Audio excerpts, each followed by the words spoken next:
Carla McElroy, I'm so excited to talk to you about selling online because I've known you for many years. Paul Apollonia thinks the world of you, and you've been in the trenches selling T-shirts online, making real money. And I really want to talk about the reality of it because there's so much scams out there going, give us your precious dollars and we'll make you millions like we did.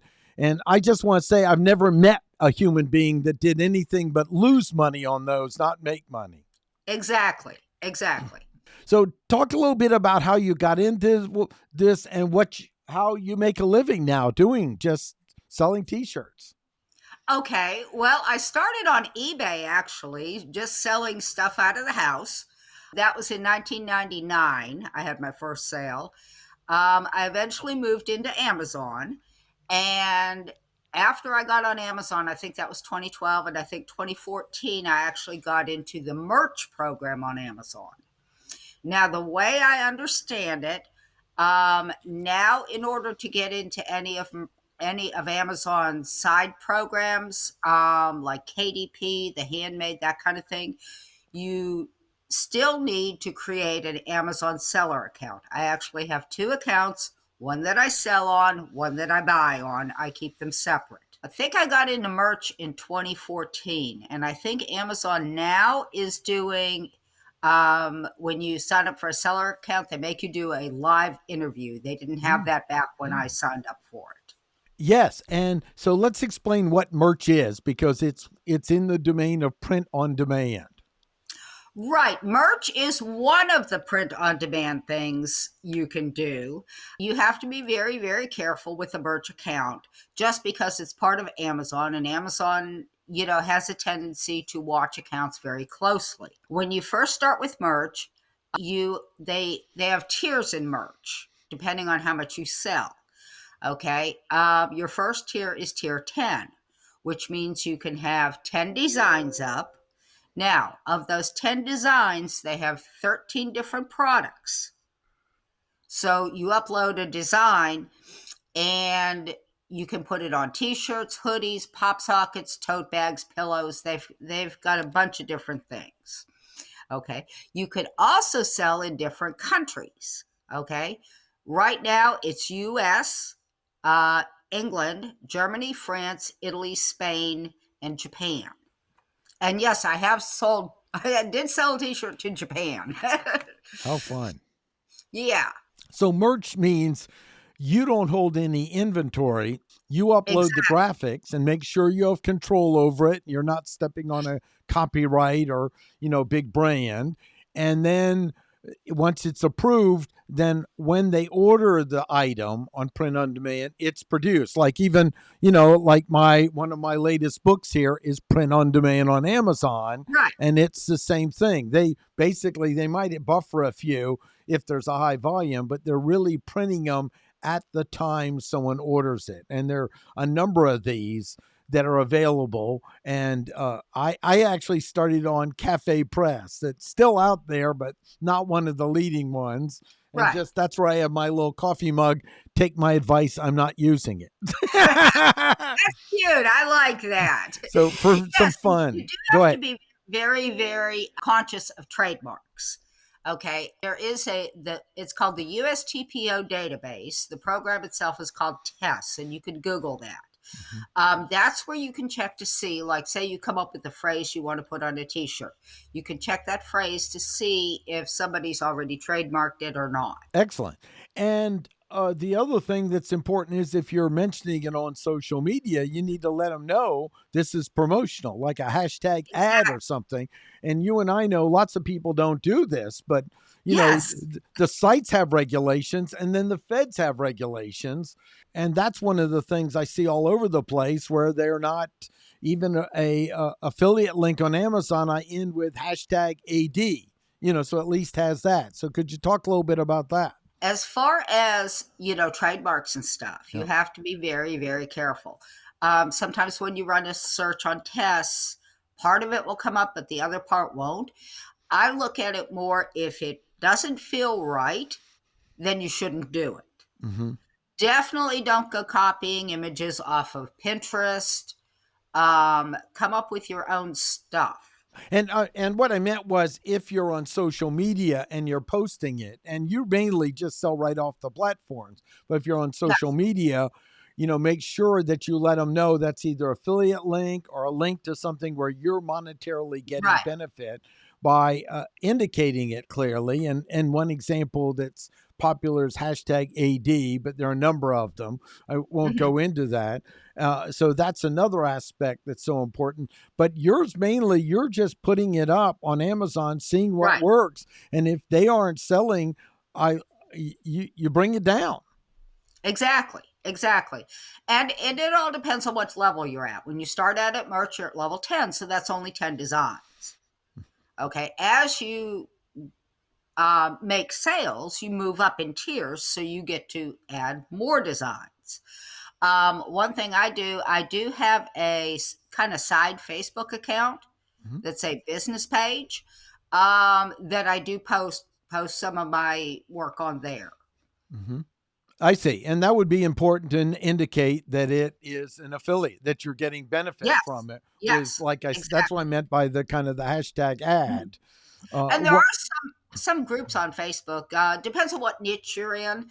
Mhm. There are some groups in Facebook that you can post stuff for sale on. Some you can't. You just have to read the rules of that particular group.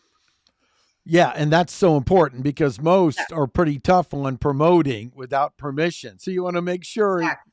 you have permission to post it and do it. Exactly. And the piece of this is, you contract, you have your secret sauce of contractors that design for you, and then it looks like you have some design skills yourself. And talk about how you've like learned and paid attention to what works and what doesn't, building it up over the years. Okay. Well, one thing I've noticed across everything that I sell online is that I tend to do better with things I know something about. Okay. Now, my husband and I were full time RVing. Camping was a big thing with us. I have a ton of camping designs. As you get farther in merch where you can post more things, then do a couple Christmas, Halloween, Easter, that kind of thing. St. Patrick's Day is big. I've got a couple of 4th of July things, and I've got some what they call evergreen, which are good all year round. Excellent. Give people an idea of the type of money it takes, because usually it takes, to me, about 5 years to really build up a business like this, to start revenue. I have friends, and you know them, Geeks on Tour. Yes. Geeks on Tour are great, and they've reached now 10,000 on YouTube. So now they're making up to anywhere from 500 to a grand a month. But that took them 5 years to get to. And Paul and I teach in our class is slow money, not fast, is the reality of these online businesses. The reality of it is, okay, you're not going to make, because what you get from Amazon is a royalty. Okay, so you're making $3 to $5 per T-shirt, a little bit more on some of the other products, but it's because they are doing the printing and shipping. With me being full-time RV, I don't have the space, time, and I have absolutely no interest in printing my own stuff. That's just not going to happen. At one time, I was affiliated with a printer. They were up in Kentucky, and they would print and ship, and they were actually doing the listing, but it was regular Amazon, not merch and all. And they have since closed down to outside orders. Right, right. Um, Go ahead. right, right. And they have things like Printify and Printful and all that that you can use to, print and ship your products. My opinion of that, Printify is not a place. It's not like a particular building. What it is, it's a collection of people who do have a place to print. Mhm. So by going on Printify and looking for a provider, you don't know if the guy's printing out of his basement or if they have a real print shop or what they're doing, and you don't really want to take chances with your Amazon account because you get too many late orders, they're going to kick you off. Yeah. And I just have not found another printer that I trust enough to print my stuff where I could do regular Amazon listings again. I took down 55,000 listings when Wow. my printer shut down. Yeah. Wow.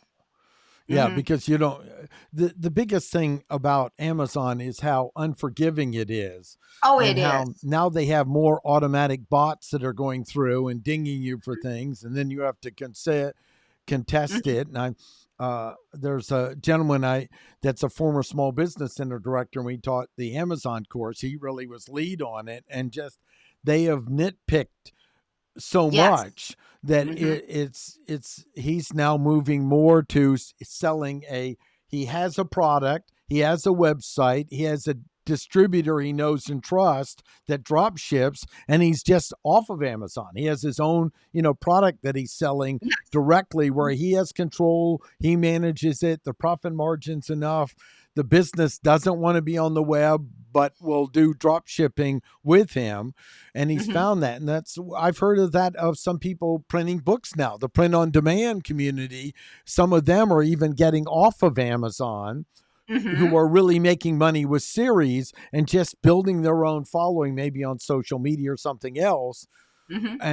and going directly. So, I still have to say, when people come to me and they want to make money online, the first thing is clean up your house and sell some junk on eBay, lose Exactly. $50 and learn something from it, right? Yeah. Yes. And well, the thing is, Amazon is not the only game in town. I've got listings on Redbubble. I've got a few on Etsy. The thing with Etsy is they charge you per listing. Okay. So Uh-huh. if you're really looking to make money, you don't want to start with Etsy because you're paying for all your listings. Test it out somewhere else first. You've got a ton of different places you could sell t-shirts. Teespring's another one. I think you had some more in your class. Yeah. Yeah. Yeah. Hmm. Yeah. Start with those sites while you're waiting to get approved for Amazon. I think that's excellent. And understand, in some, I think you said Redbubble, of course, is now charging. They used to have kind of a free level. Check out what might be free to get a listing started, or something you can afford where Mhm. it's not going to hurt you much, to get Right. something and see if you can sell it. I know one person who's just done their own design and their own printing, but they have to do the fulfillment, but then they can Right. control it more, and it gives them Hmm. more profit margin. So you have to decide if you want to do that, and you build up a little business on it. That's another business, and that's different than finding a design that picks up, and then you're selling your profit margin smaller, but you have no inventory. Right. Right. And your profit margin on a t-shirt is like $3 to $5. Yeah. So generally what I do is I start a little bit low than the recommended. Once it starts selling, then I'll up the price to it's 19.95 is standard t-shirt. Hmm. Hmm. And the thing is, no matter who you use to print, order something from them. Right. Order your own designs. When I first started with merch, I ordered us a couple t-shirts. I found that the men's sizes ran pretty true on standard. The women's were extremely small. Mm. So anything I ordered for us after that, I ordered premium t-shirts. I have a merch account, and I have some of my showcase ones on premium. Now, I want to tell you, since I teach the class, I'm always dabbling in things, and they'll Hmm. sell as well as I'll either promote it or dial it in like you're doing. So I'm Right. having fun more building up and connecting to my brand, and it's a trickle in. But one thing Hmm. with merch I learned is, if one doesn't sell in a certain amount of time, they'll bring it down. So if I like it and want to have it, I'll at Hmm. least buy one. But it's useful because then I know, what does it look like? Did I frame it on the shirt correctly? And that could be a giveaway or something else in business. So it's a adjunct to things I do as well. One thing I would do with your merch account, though, if you're only have premium T-shirts listed, go ahead and list the other products. Right. I've sold I I've sold tank tops, I've sold raglans, I've sold sweatshirts, and there's nothing you need to do but go in there and make those products active. Amazon will automatically resize them. They weren't doing that at first, but once you've got the design in there, you just add the other products.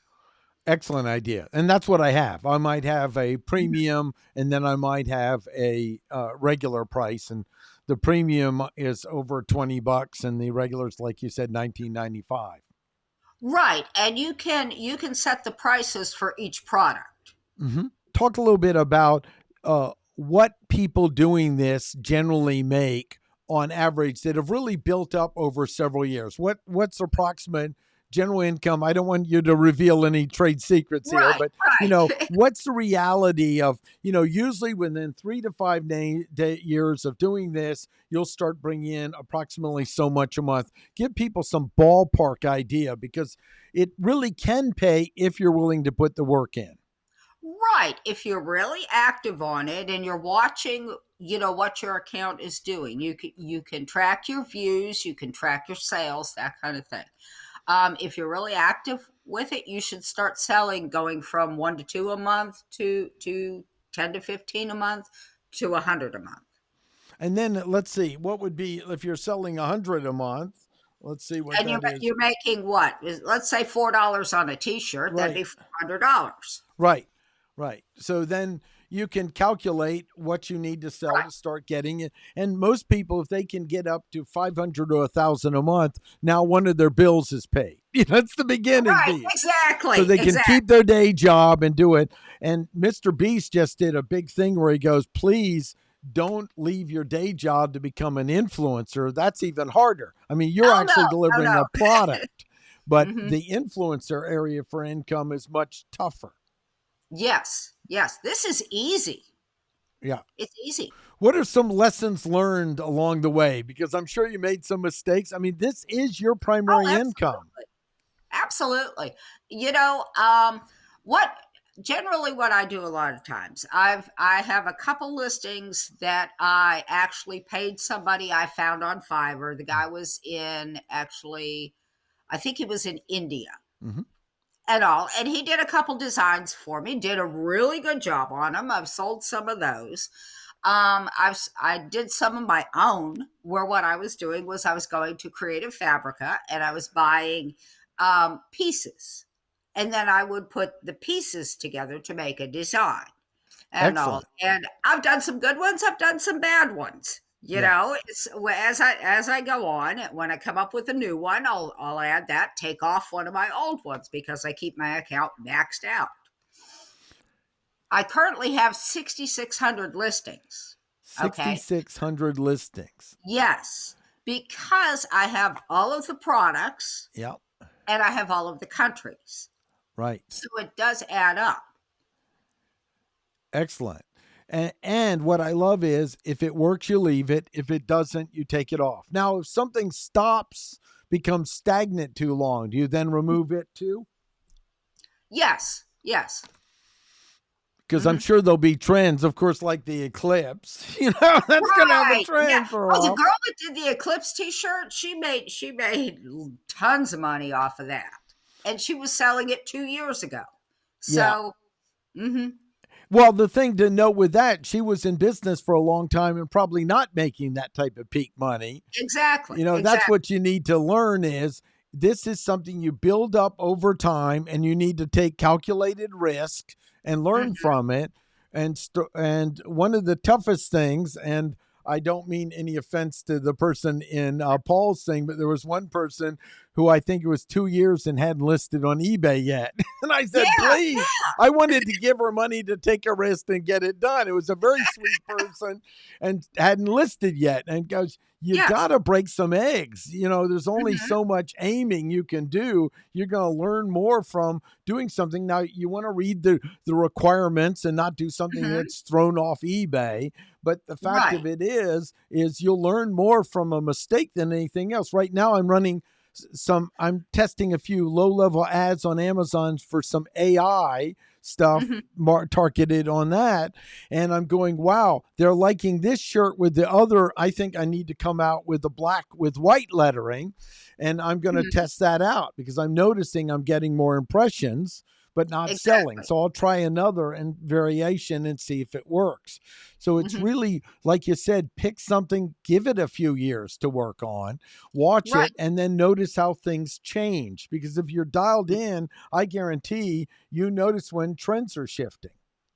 Exactly. Exactly. And as you're, if you want to sell t-shirts, go to the mall. Used to be the big thing. Go to Walmart, walk around, see what people are wearing. I love That's a that. you No, that's just terrific. Just go around, maybe even go to a you know flea market at the fair or the mall yeah, or flea something, market and at the start fairground noticing is what is good. trending. There was a gentleman years ago before the internet who was in law school, and he needed to pay his way through law school, and he would go to the fair where they had the individual vendors each time, Mhm. and he noticed what the kids were buying, and then he found the boxes from China, got the distributor and started selling the products. And the moment they started teetering off, he put them on sale and clear them out. And he literally Yeah, paid his way through law school every Saturday being at these being at the events, flea market. finding out what the kids wanted. It might be a mood ring or something, or Mhm. whatever, and then moving and then adjusting. And that's, you only learn that by doing. You don't learn that by just analyzing. And I've done that before. Back when I was doing Amazon FBA, I had friends with little kids. It's like, and I started around September. It's like, what's the hot toy this year? Went in and it cost me a ton of money to buy them, but I was getting I got a $3,000 and a $6,000 check from Amazon that Yeah. year. Yeah. Yeah, I remember someone with the Nerf gun would take a truck when Mhm. Toys R Us, and he'd literally go across North Carolina and Yeah. buy out the Nerf guns when he thought it. Mhm. But that's become a little more difficult to make money because of Yes, it their has. bots are so slapping things down, and then you have to spend time to dispute it. And Mhm. that's why I like what you're doing. People like T-shirts, they like They slogans. If you do. pay attention, they're going to do it. And you picked a topic, like just Paul with eBay. He knows Mhm. how to break down an engine or a part like no one I've ever met. That's Mhm. his niche, partsing Yes. out. And I've done that. When we got rid of my son's old stove, I sold the heating element. I still have the dials listed in the racks. That's great. They'll sell eventually. Paul would have sold them, a year ago, but That's okay. that's his business. So Let's talk about places to jump in and start learning. Like you said, there's some groups on Facebook you want to yeah, find if they're talking, and some will be just an upsell for something else. So you have to be suspicious of it. yes, And I'm excited you're in the group I created for our class. That Paul and mhm, I started this one, that it's making money online while you sleep, but you have to be awake to start. I just want to say, if I'm doing the course again, I'm going to try to put you on the list. I love your contributions to it. Well, it's oh, really to good, help people get the reality and not get ripped off, because I've had right, so many exactly. people like that in my class. I spent $4,000 on ebooks that you'll make millions of dollars on. And I go, No, what's happened? Well, they're bad books and I made no money. Well, yeah, you know, yeah, yeah. Don't pay anybody to teach you Amazon. right? It's not that difficult to figure out. Just make sure you stay away from trademark stuff. Even like school teams and stuff. Now, Uh-huh. my daughter-in-law, what she does, she prints out of her basement. Hmm. Okay. She's got a website, but she doesn't do, a whole lot of online stuff. But she contracts with the local school to Yeah. do their senior t-shirts for the year. Yeah. And that she has agreement. I just met a young man on Instagram that's big on sports, and he's got an agreement to be able to sell some hurricane jackets directly with the Yeah. distributor. Make sure Mhm. you have those agreements. You don't want to step on Yes. it without it. And Hmm. he's got a little thing, but he also sells used ones, but he knows it. He's trained himself to look for good quality and shop. Hmm. He has a low inventory. And I told him, look, man, if you get on video and start talking about your passion for sports instead of just putting on pictures, I Exactly. think he could double his business, because and it's a Mhm. side thing. But I don't want. He's shared some of his numbers. It's a side thing, really, that could make a income. Then he has a day job waiting tables, and those two together is going to give him some real job security. Where if something ever happened with one, he can lean on the other. Exactly. Yeah, because you never know if you're working out in the real world what's going to happen tomorrow. Sure. Any other tips about organizing yourself or managing your own business? Because you've been doing this for a while, and you're still RVing now? We'll be starting out again. Okay. Yeah, Good. probably in another month or so. Great. Well, I love that. And look out for the geeks when you see them. Oh yeah. They do such a good show. I did get on their channel, and it's kind of like we'll run into them at some point. Yeah, excellent. Yeah. Now, So one thing I do my own taxes, which is really not recommended. But I took a couple accounting classes in high school. I'm good,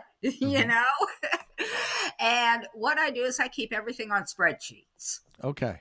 I know how to do spreadsheets. I know how to make them calculate. I'm a bit of a geek myself, so I keep up with all my stuff throughout the year. Like if I sell something on Amazon, if I sell something on eBay, I've got a tab for those. I go ahead and put the sales in down at the time I make them. At the end of the year, all I do is plug in numbers to my taxes. Outstanding. That's the biggest thing. Keep track of the money and the profits you're making. Don't mess around with this. And if you need to, get yourself a CPA to talk to from consulting. I have a bookkeeper. I'm really Beth. I've recommended her to people, and she's in upstate New York, and we had a question on something, and I called my CPA and said, what should we do? And, fed it back to her. And that's something I'm not naturally as good at. So I need to have someone that handles it. And the goal is figure out what you're best at, make enough money you can pay someone to do the things you're not best at. Right, exactly. Well, this has been exciting, and I hope you always feel welcome in any of the classes. We'll keep you in mind, and I want to thank you for Paul for supporting what he's doing. This is something to me that gives a lot of people some freedom and flexibility from stay-at-home moms on. Yeah. It's like if I need $500 this month, what do I need to do to get there? Right? Well, can I sell this? Can I sell that? You've got, I think Paul's, or maybe it was you that said you had like $7,000 of stuff in your house that you don't use. Get rid of it. Yeah. No, Paul's right. Most people have that. And that's how I started with eBay. I just cleaned out the closet and little computer sold as is that I had. And for way beyond, Paul found a little boat, a Hess boat, and I was about to throw it out. He was helping me with my cleaning out my parents' house, and he said, "Let me look up on eBay." And he showed me he was selling for $700. I went, "Paul, it's yours, and do it." And I do want to say, if you get someone on consignment that's competent, it's going to be about a 50% cut if they're really, because they're running the risk, they're doing the management. But it's getting it out of your hands, and they're going to screen you to make sure. The toughest thing is everyone thinks their little cane of their grandfather's has a great story and is worth a lot of money. It's just a darn cane. So you've got to get out of the emotion of selling stuff. And Paul many times will go, you should just not sell that. Just don't keep that. Means too much. Don't let it go. You've got to get the emotional attachment. I think you've shown that with the T-shirt works and sells. We keep it on. It doesn't. I take it off. And one that I like may not be one that everybody else likes. Right. So you kind of got to take your opinion out of it. The last one talk about is the SEO of the items you put online, because you clearly study the right wording so it has a chance of organically being found. Talk a little bit about that. Okay. Well, like I told you, I'm in the camping niche. Okay. So I would use stuff like camping, RV. I do some animal stuff if it's, like camping with dogs kind of thing. Use something like that. Outdoors, nature, anything you can come up with. And you can Google words and get, I wasn't good in English. I think it's called synonyms, I maybe, see. or Right. similar words Similar words that might relate work. Yeah. to this word. Right. Hmm. Excellent. And then clear you want to think with your description, is it something someone might search for more Hmm. than just a catchy title, right? Right. And don't use the word 2 or 3 times. Mm-hmm. Change it up a little bit. You might say camping in the title, put outdoors in the description. Mm-hmm. Hmm.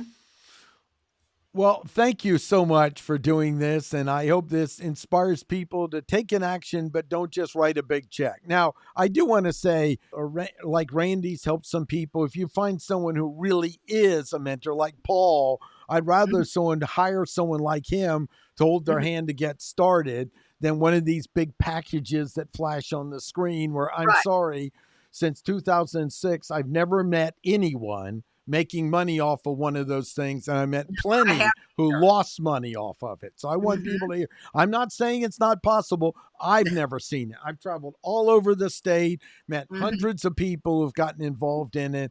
And all I have is stories of, oh, it was one of the ones was, oh, they said you're going to get overstock items and you'll make millions of dollars. Well, they found out it was stuff people didn't want in the first place.